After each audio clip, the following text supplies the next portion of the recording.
therapy, and we're talking about our test results that they did in the flume tank in San Marcos. We wanted to see if the ergo vest, wearing the ergo vest, changed muscle activity.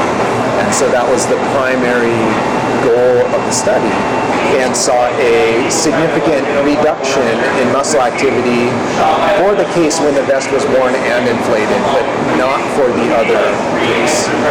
So the inflation aspect of this is key. So we wanted to target the low back area because that's one region where surfers complain of pain.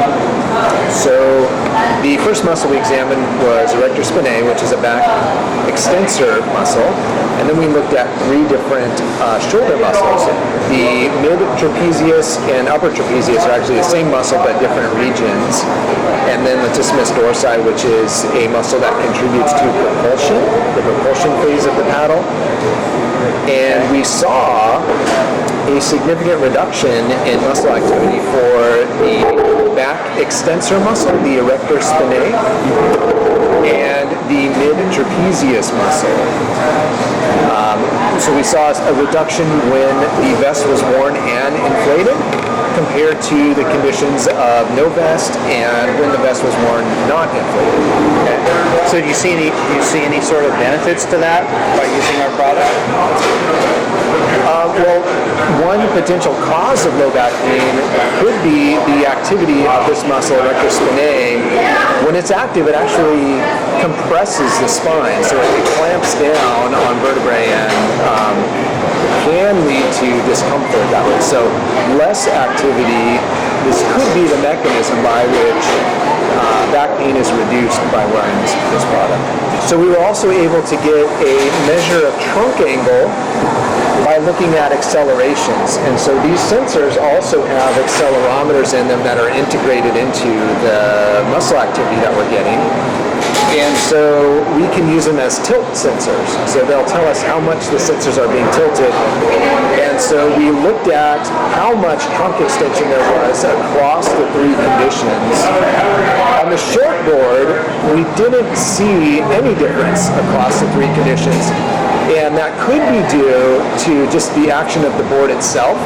A shortboard moves more in the water, right? And so what we're measuring here is actually an absolute angle with respect to the horizon, not with respect to the board. And so if the board's moving a lot, we can't get a measure of the angle between the trunk and the board, so we're missing that variable. But for the longboard, we did see differences, and in the case of the longboard doesn't move as much in the water. It stays pretty level, right? And so we did see less trunk extension when individuals wore the ergo vest and it was inflated. And we also saw less range of motion. And so what I mean by that, we looked at each stroke and we looked at how much the trunk moved with each stroke. And we measured that change in angle and we took an average across all the strokes. And so there was less range of motion when the ergo vest was worn. And so that makes sense. If there's less extension and less range of motion, it makes sense that we would see less muscle activation as well.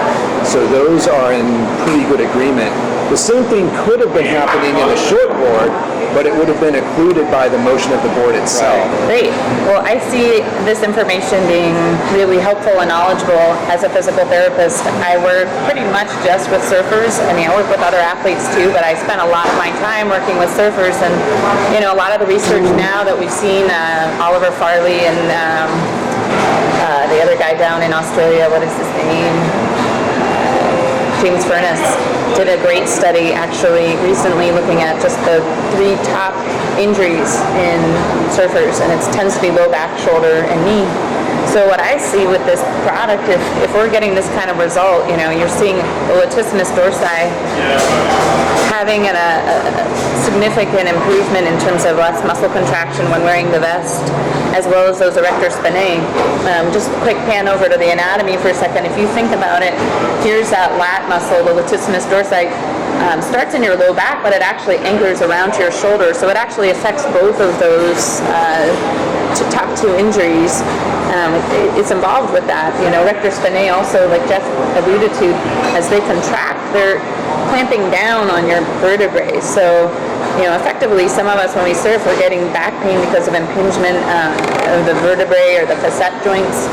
This is an awesome tool. I absolutely can see how it would benefit to say to somebody, look, if you can only surf a short period of time, try wearing the vest and see if it helps offload some of these muscles, and at least it'll give somebody a chance to get in the water where maybe they wouldn't necessarily get out in the water and paddle, or conversely, you're on a week-long surf trip, and by the end of the week you're spent, you got the data to kind of say, hey, your muscles don't have to work as hard by the time you're on day 6. Maybe it's a good thing to think about wearing. So, I definitely see the benefit of the ergo vest. So this is exciting data. This is fantastic. We've been building this product since 2004. We're the first company to ever come to market with a product like this, and it really does help people. We've helped literally thousands of people all over the world with our product, and we're really, really stoked that we have this great data that can sort of back up what we've been saying for all these years. And you can always check us out online at PaddleAir.com or your local surf shop. Thanks a lot.